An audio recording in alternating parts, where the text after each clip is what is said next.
today, and then I'm going to kick it over to Dr. Oz, and then we are going to take a few questions. So, as a lot of you know, there are way too many Americans who are being defrauded by very bad actors in our society, people who take the goodwill and the trust of the American taxpayer and they decide to use it against us. They decide to make themselves rich instead of allowing these programs that are set up to make it easier for people to take care of their families, to make it easier for autistic kids to get the after-school services they need, to make it easier for people to get the health care that they need. And we are going to start very aggressively in the administration cracking down on the people and the organizations that are defrauding Americans. So we're announcing today that we have decided to temporarily halt certain amounts of Medicaid funding that are going to the state of Minnesota in order to ensure that the state of Minnesota takes its obligations seriously to be good stewards of the American people's tax money. Now, what is this going to mean? What this means is that, first of all, the providers on the ground in Minnesota have actually already been paid. The state has paid those providers the money. What we're doing is we are stopping the federal payments that will go to the state government until the state government takes its obligations seriously to stop the fraud that's being perpetrated against the American taxpayer. There are a few different ways that we're doing that. There are a few different affirmative actions that we're taking today. Dr. Oz is going to talk about those, but let me talk a little bit about the spirit of this and why we're doing it. So number one of the examples of fraud that we've seen in Minnesota that we verified that is just awful is that a program that existed to ensure that autistic children had access to some after-school services has made a number of people rich, not by providing services to needy children, but by allowing fraudsters to take money that ought by right go to American citizens and to American families, and to set up sham businesses, set up sham clients, set up people who are not even autistic but claim to be autistic in order that they benefit from the money that's out there. Now, what does that mean? Number one, it means that a lot of people are getting rich off the generosity of American taxpayers, but more fundamentally and more importantly than that, it means that there are kids in Minnesota who deserve these services, who need these services, and they're not going to those kids, they're going to fraudsters in Minneapolis. That is unacceptable, and that's the sort of thing that we're cutting off with this action today. Let me make one final point about the spirit of this. You know, one of the things I love about our country is that we're a generous country, we're a generous people.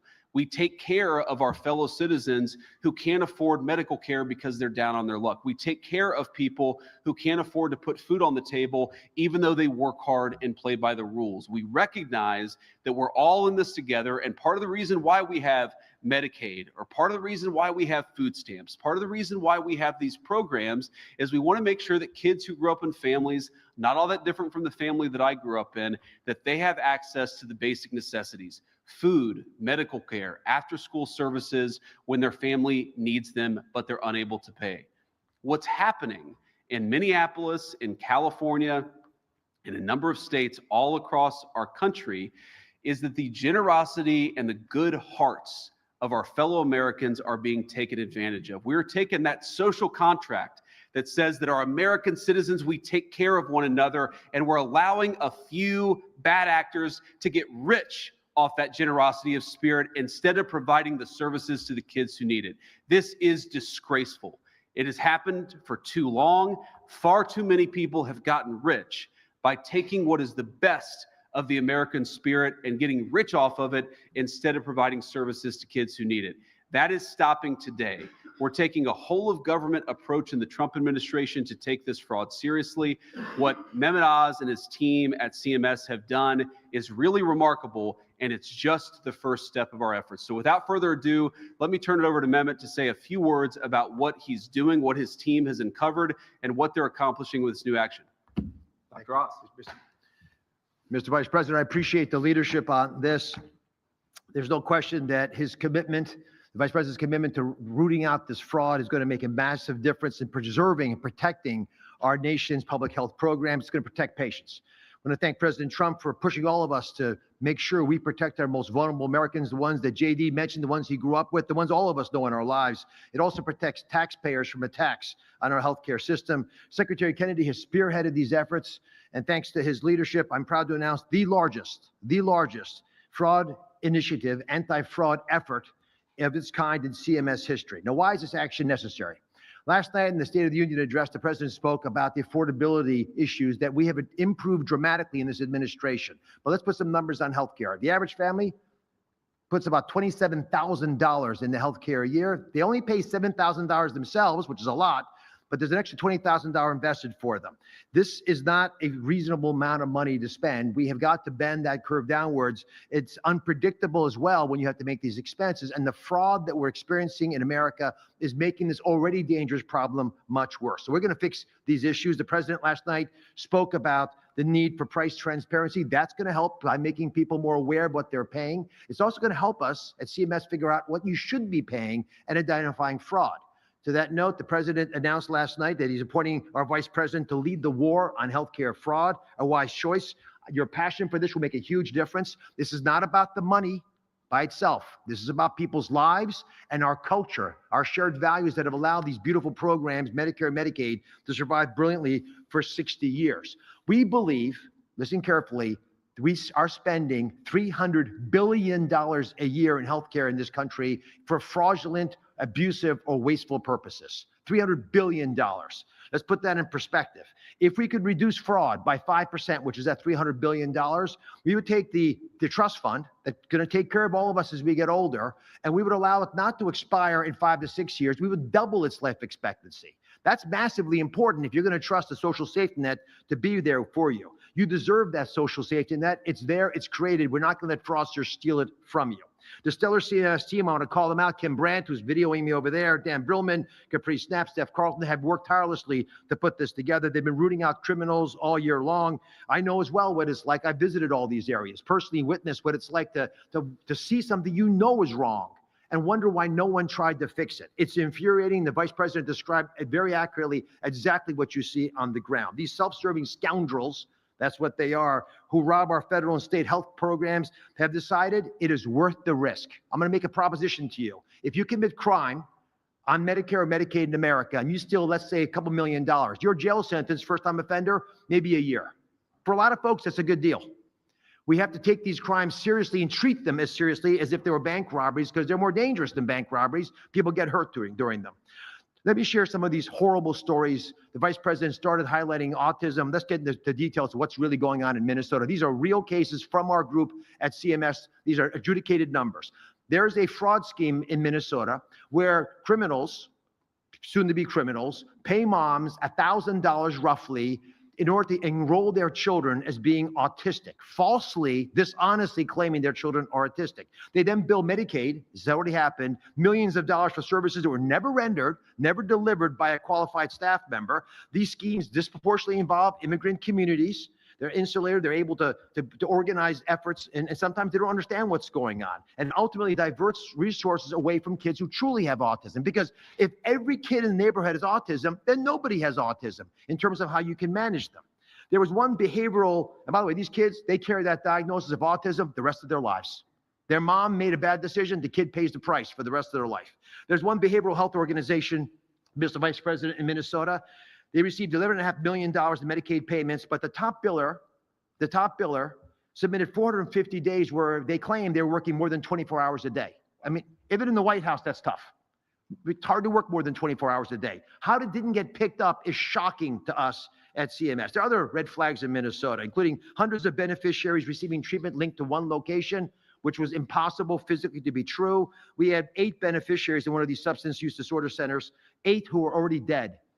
But the center was still billing us. Not only did they let the person pass, they kept billing for it. That's the level of avarice we're talking about. So CMS is done paying and chasing. We don't think jail sentences are the right way out. These criminals flee the country. Many are foreign nationals. Instead, we're launching the largest action against fraud that we've ever taken. The money's not going to ever leave the building again. We're going to start draining the swamp of the crooks that have inhabited it and are defrauding us. There are 3 bold actions. The first, and for many of you, maybe the most important, is we're going to, for the first time, take a massive action to defer funds to a state. Let's start with this Medicaid program in Minnesota, which serves pregnant women. Medicaid takes care of our children. 53% of kids are born in the poverty. They're supported through Medicaid. Disadvantaged seniors, individual disabilities. It's unponderable that you would take advantage of these precious programs, yet they are putting it at risk, all of it, by stealing the money. So it's our duty to preserve Medicaid, and what we're going to do is identify the scammers, which we have done in Minnesota. We've identified that they've hijacked, in particular, a certain part of the Minnesota Medicaid system. Said differently, and I'll just put the numbers out there, it's going to be $259 million of deferred payments for Medicaid to Minnesota, which we're announcing as I speak to Governor Walz and his team. And that's based on an audit of the last 3 months of 2025. Restated, $250 million is not going to be paid this month to Minnesota for its Medicaid claims. Now that's $250 million of money. That's your money. It's your taxpayer money. And these home and community-based services, which again are services that are typically things you would do for your family, but for whatever reason your family is not there to provide them, are very hard to audit. And for that reason, there's been a lot of slippage. The guardrails have not been well maintained. And if you're not serious about the integrity of the program, you'll see these problems happening in your state, which is why Minnesota is not alone, although they're the first to receive this action. These high growth areas of fraud are difficult to police. So we require the states to take these issues seriously. This $250 million deferment is hopefully going to get on the radar screen for the state of Minnesota and make sure they are responsive to our requests. We did what any honest and patient-focused agency would do. We have notified the state and that we will give them the money, but we're going to hold it and only release it after they propose and act on a comprehensive corrective action plan to solve the problem. If Minnesota fails to clean up the systems, the state will rack up $1 billion of deferred payments this year. Governor Walz has 60 days, sir, to respond to our letter. And if providers and beneficiaries are worried about getting their money in services, please call your governor. These are services the governor has already paid for. We are just not reimbursing the state. To make it clear, there is a rainy day fund in Minnesota, so we are very confident that people will not be hurt in Minnesota. This is not a problem with the people of Minnesota. It's a problem with the leadership of Minnesota and other states who do not take Medicaid preservation seriously. Any delay in services is going to be, should be laid at the seat of Governor Walz. I believe he will take this seriously. They're not the only state that's floundering. We have more announcements from other states coming soon. Second big issue has to do with Medicare. So that was Medicaid in Minnesota, takes care of our most vulnerable populations. Medicare takes care of our seniors. Durable medical equipment. Most of you have not thought much about this category. These are the folks who they serve wheelchairs, canes, they sell knee braces, catheters, Foley catheters. Durable medical equipment suppliers, because they ship prostheses and these items, they're a great target for fraudsters. Here's what they do. They can steal the beneficiary number and they never ship the product. They pretend to ship the product, but nothing ever gets sent out. So there's no cost of goods sold, there's no inventory, there's no payroll, no one works in the place, it's empty. But they generate millions of dollars of fake bills. There was a national DME fraud scheme that generated $1.1 billion recently in fraudulent orthotic brace orders. The beneficiaries whose numbers were stolen and used, they couldn't get those products. Imagine if you're on an insulin pump and someone steals your number and orders an insulin pump fictitiously, bills Medicare, and then you come and try to get this to deal with your diabetes. You don't get it. That actually happened. And what happens to those patients? They don't know if their blood sugar's so high or so low that they might die. That's the risks that we're allowing by not taking this seriously. So today, issue number 2 is we're announcing a 6-month national moratorium, blocking all new enrollments for durable medical equipment, prostheses, orthotics, supplies across the board. These crimes are becoming a major source of fraudulent activity. And I'll just mention, Mr. Vice President, South Florida. Do you ever go to McDonald's? Yeah, too much. We had rehearsed this. So there are twice as many durable medical equipment suppliers in South Florida than McDonald's. Wow. And that's not because Secretary Kennedy is closing down McDonald's. That's because the amount of fraud is so massive that it's easier to open one of these suppliers than open a bank account, which is why we're working with Secretary Bessent. And part of the reason for this moratorium is it gives us time to be able to deal with these issues that have become massive. And if we just shut down South Florida, they'd all flee to California and to Texas. So we have to shut the whole country down. This unfortunate necessity is going to allow us to get on top of what we believe is billions of dollars of DME frauds. We've already stopped $1.5 billion of billing, but we need more time to shut down these bad guys. But it's going to be effective, and it's not going to touch the people who need these services. We've designed the system so that all the people who are already selling products can continue to sell products until we check them out, but no new DME enrollments, no ownership changes. All the things that fraudsters have done historically will be blocked. This way, we're preserving access, but we're not allowing tax dollars to be stolen. Now, you may be asking, why is it so important to crush for fraud to assure the affordability of our nation? I'll just give you one example that we just finished dealing with. The Vice President's aware of this. We had skin substitutes that were generating, we believe this coming year, $23 billion in billing. Because we're able to shut that down to where it's supposed to be, because they have a role when used appropriately, every single senior in America, everyone, is going to get $132 extra money this year, just from that one thing that we shut down. That's the amount of money we're talking about, and it affects all of us. And to that note, because every one of you are affected, we want all of you to help us. So the third big announcement is we want to crush fraud by crowdsourcing ideas. We're issuing a request for information. We need and we want your help.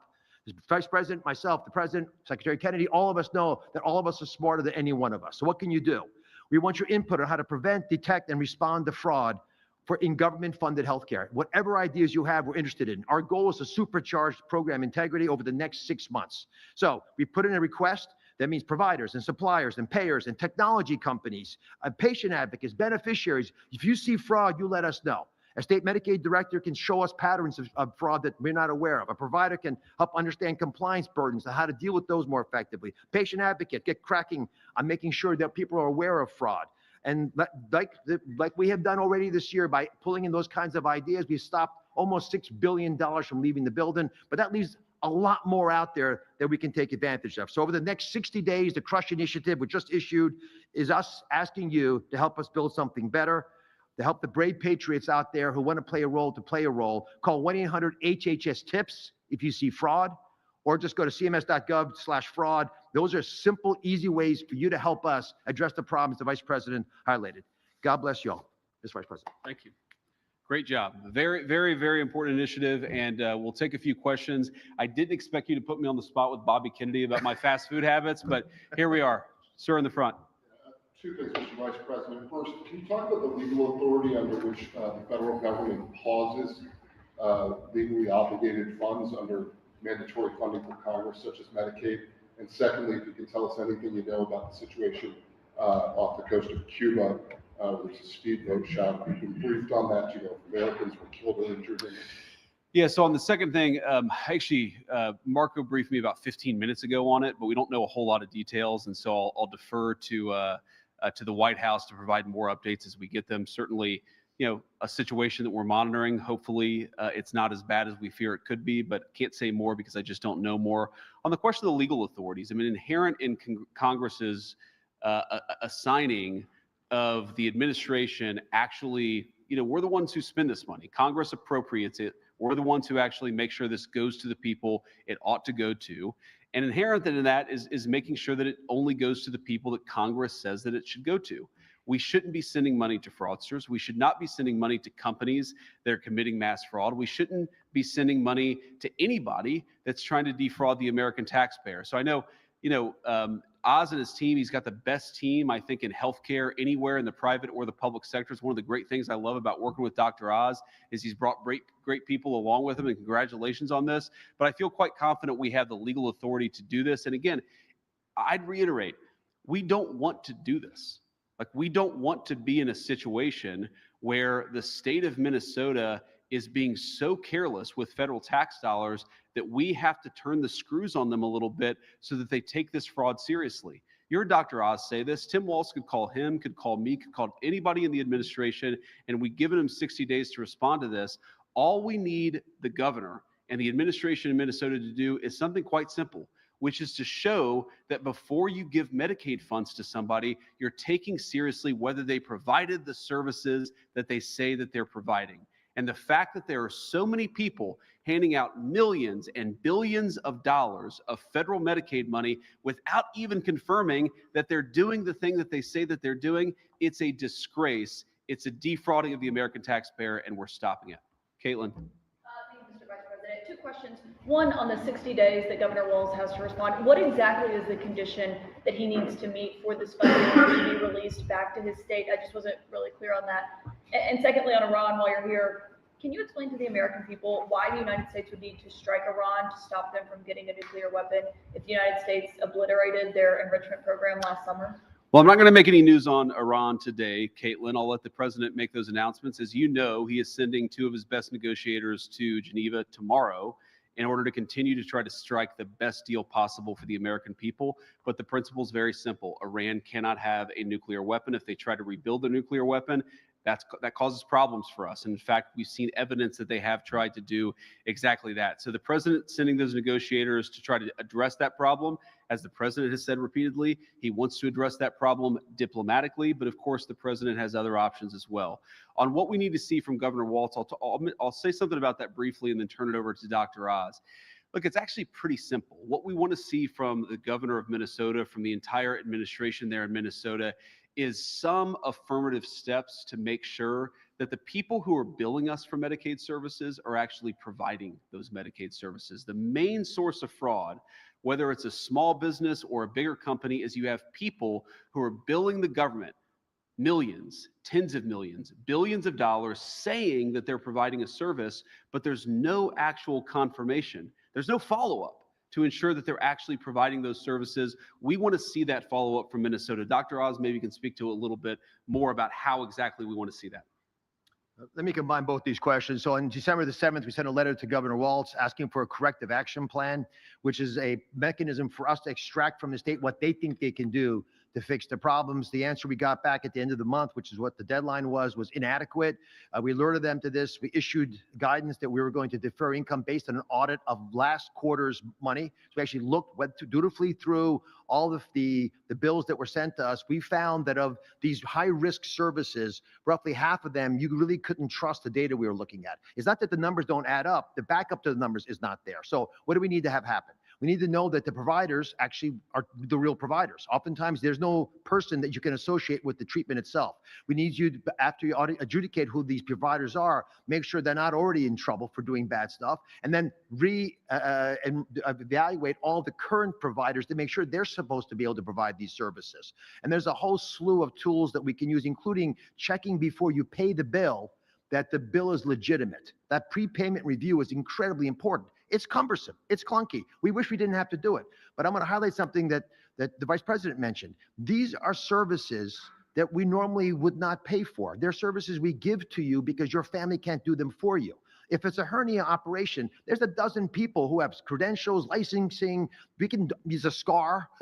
But if your service is transporting you to the doctor's office and you can't tell me who actually drove the car and why they billed so much and did the patient even go to the doctor's office, then we have to do our job, which you would want us to do, which is to ask for some backup. And there wasn't any backup. So to echo 60 days, that's the deadline. We expect to hear back. We've been following the rules meticulously to do this correctly, which is one of the reasons we're optimistic will be effective in Minnesota. Great. Mr. Vice President, I'm just wondering about this huge universe of fraud that you're talking about, $300 billion. Like, how did you arrive at that number? What number is realizable in terms of savings? And you've mentioned California. You've said that you're going to move on to other states. Can you just give us a kind of snapshot of where you see that? And are all of the states that you're going after and where you see these problems ruled by Democratic? I mean, California and Minnesota are Democratic-run states, so it's a little bit of a preview. Well, you said ruled by Democrats. We didn't use that word. You did. But here's what I'd say. $300 billion in the grand scheme of how much the federal government spends on healthcare services, it sounds like a ton of money. It's actually, the federal government spends well over $1 trillion in providing medical services to the American people. And based on what we've seen, based on the amount of services that we've seen that have been billed that are fraudulent, and also based on the fact that in a number of blue states, and this is true as far as I know only in blue states, where you have illegal aliens encouraged to get on the Medicaid program, we actually think $300 billion may be conservative. And we certainly, our ambition here is to get as much of that money back for the American taxpayer as possible. Again, we're taking the social safety net. We're taking something that exists for the benefit of people who can't pay for medicine on their own. We want to help our fellow Americans. We can't do that if those programs are being defrauded by people who either shouldn't be here in the first place or have the legal right to be here but are committing criminal acts by defrauding these systems. Can I clarify one number? Go ahead, please. Just on the numbers, the $300 billion is from the Kaiser Family Foundation assessment of estimated 5% fraud in all healthcare, not just federally funded healthcare. So it's 5% of the total, roughly $6 trillion. We spend almost close to $2 trillion, 1.8 trillion of federal monies. So the federal portion will be about $100 billion. And we believe much of that would be achievable. It's not fraud, it's fraud, waste, and abuse altogether. Sorry. Yep. No, man. Thank you very much. Yeah, you can go first and then you. Okay. Thank you very much, Vice President. As you know, the Kurds have been loyal allies to the United States for decades. You're fighting dictatorship in Iraq, we're fighting terrorism in the region, and recently President Masoud Barzani worked closely with the U.S. Special Envoy to Syria to help find a peaceful solution to the conflict there. How do you see the future of the strategic relationship between the Kurdistan and the United States of America? Well, look, let me be brief here because we're here to focus on the fact that way too many people are defrauding the American population. But, you know, we have a great relationship with the Kurds. The president loves the Kurds. I know that the entire administration, we've had great contacts and great friendships with the people, the Kurdish people in various countries all over the world. And look, our attitude is we want those people to be able to live in peace and harmony and prosperity with their neighbors. We've pursued a foreign policy of peace in part because we want the Kurdish people, but also the Arab people who live there, the Jewish people who live there, the Christians. We want everybody to be able to live in peace. And that has been the main focus of our policy in Syria. It's been the main focus of our policy really all over the world. Ma'am? Yeah. No, let's, thank you. How do you intend to make sure that the consequences of ending these fraud programs in Minnesota don't impact the people who are enrolled in Medicaid? And at a bigger picture, how do you think that the polls show that Democrats historically have the advantage on healthcare? Do you think that these efforts on fraud might change that for Republicans? Yeah, I'm not really worried about the politics. I'm worried about the justice of it all. I think it's offensive that American taxpayers pay into these programs and they are defrauded. And I think in some ways, more significantly than that, it's really sad that American children who need these services aren't able to get them because it's going to fraudsters instead of somebody else. So here's what I think. I mean, look, we're certainly going to make sure that our anti-fraud efforts go after the fraudsters and not after anybody who actually benefits from these services. But I actually think the question is a little off in a way, because the problem is not going after the fraud. The problem is the fact that these programs are being defrauded to begin with. They will not exist. Our social safety net will disappear unless we take fraud more seriously. So what I'm most worried about is that unless we preserve these programs for the next generation, they're going to disappear and all the money is going to go to fraudsters. Go ahead. You're mentioning a lot about justice of it all. So what exactly would that look like? Dr. Rice mentioned that jail sentences aren't necessarily the right way to go. Is there a way possible to get money back? Ways to get refunds? Do you want predictions on that? And then follow-up. Yeah, I mean, look, there are certainly ways to claw some of the money back. It depends on the circumstances of the case. When you're talking about hundreds of billions of dollars potentially in fraud, that's a big universe of cases. There are different ways of anticipating it. You know, you heard Dr. Oz say some of these people, they will commit a crime and then leave the country. Obviously, we're not going to prosecute people who aren't even in the United States anymore. But I really do think that criminal penalties for some of these fraud cases have to happen. We have to make sure that we stop the fraud being committed against the American people. And if you violate the law in the process of defrauding American citizens, you ought to face the full consequences of the law. And then on that, you said a few weeks ago that there would be a new assistant attorney general position. Yep. Advance this effort. Can you give me an update on the timeline for when we might see a name announced, when you want the Senate to start working on confirmation? Yeah, so I believe we have the name announced. I would say that Colin is on the Hill maybe today or yesterday. Colin will be the new AAG to help us combat fraud. I believe he's had great meetings all over the Hill today as part of the Senate confirmation process. I think he's impressed a lot of people. He's certainly impressed me. And again, we have a whole of government approach. I mean, what Dr. Oz is doing at CMS is very, very hard work, but it's not the only thing. We're trying to buttress it with a whole of government approach. Scott Bassett at Treasury is going to work on this. We're going to have our great Department of Justice work on this. We want to take this seriously because it's a serious problem for the American people, and so we got to fix it. Go ahead. Will the way that you're handling fraud in Minnesota by withholding this Medicaid reimbursement serve as a playbook for how you'll handle it in other states, or are there other tools that you'll be using that would preview? Well, I think you can, certainly. There are certain things that we're doing in Minneapolis and Minnesota that we're not going to be able to do in other parts of the country because the fraud is going to be different in each place. But yeah, I think this basic model of saying to people, hey, you get a massive amount of money to provide a service to people. Did you actually provide that service? The fact that it's even controversial that we're asking these questions as a government goes to show how much the culture of fraud has permeated Washington, D.C. Think about this. We're talking about people who take money from autistic children. They pretend their children or some other person's kid is autistic. They collect a fat check. They don't provide an ounce of services. And then the very money that's supposed to go to needy kids isn't there anymore to help those needy children. The fact that we have so normalized this, and the fact that I guarantee there are going to be voices in the media, there are going to be voices in the state of Minnesota who say, this is hurting children. No, it's hurting fraudsters. The way to protect kids is to go after those fraudsters, which is what we're doing. Sir. Thank you for taking questions. Dr. Oz mentioned the word guardrails when it comes to this.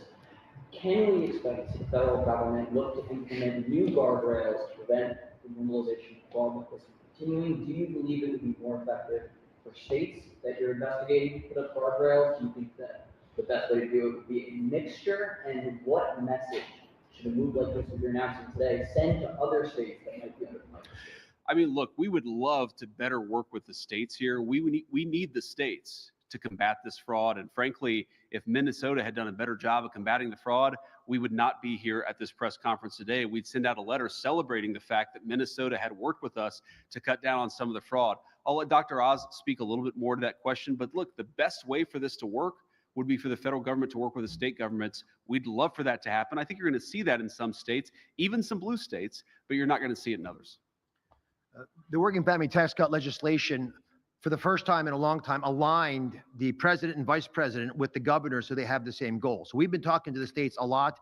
We are generating some frameworks that we believe states could apply. Medicaid is run by the state. They know their most vulnerable populations well. It's different than Alaska on the North Shore slope where you can't get there this time of year to southern Alabama, lower Alabama, or LA as they call it. But the reality is there are similarities that govern some of these programs, especially the ones that are at high risk. And so we're going to share those best practices. But the techniques that we're using in Minnesota can be applied in other states. But it's the fraud, however, that will drive that. And so there are some states, I mentioned Florida, that's a red state where there's a big fraud problem in the southern part. They're trying to get their arms around it. We've sent a letter to Minnesota, which has a Republican senator. We're very concerned about New York, where they're the single most prominent job in New York is a personal care service. Retail is not the top job in New York anymore. And so in California, there are more hospices, I believe, in Los Angeles County alone than the rest of the country. So these are aberrancies that are hard for the states sometimes to see, but your first inclination, if you're the vice president and you're running a task force, is to look at those areas and say, how can you ignore that kind of a discrepancy, especially when there's been a massive uptick in some of these services in a short period of time? Great. We'll take just one more question here, sir. What is your message to the people of Minnesota who are still upset by the ICE surge as well? And this is just one more thing on top of that. Well, first of all, I think our message to the people of Minnesota is that we love them. They're our fellow citizens. We're trying to do right by them. And part of the reason, in fact, the main reason that we're doing this is that we want to make sure that the people of Minnesota have access to the services that they're entitled to. We want poor kids in Minnesota, lower income families in Minnesota to be able to get the health care that they need. We got to stop the fraud in order to make sure that happens. We want to make sure that if you have a special needs kid and we have a program set up to help that special needs kid, that the money goes to the special needs family, not to a fraudster who's getting rich off the generosity of American taxpayers. Now, you talk about the ICE surge. Again, I think it goes back to the question I just answered, which is so much of what is broken in Minnesota, as far as I can tell, is a lack of cooperation between the state government and the federal government. If you look at any blue city or any blue state or red city or red state, the immigration enforcement that we were doing was going smoothly. We'd find out that there was an illegal alien sex offender at a prison. We'd show up, we'd arrest that person, and we'd send him out of our country.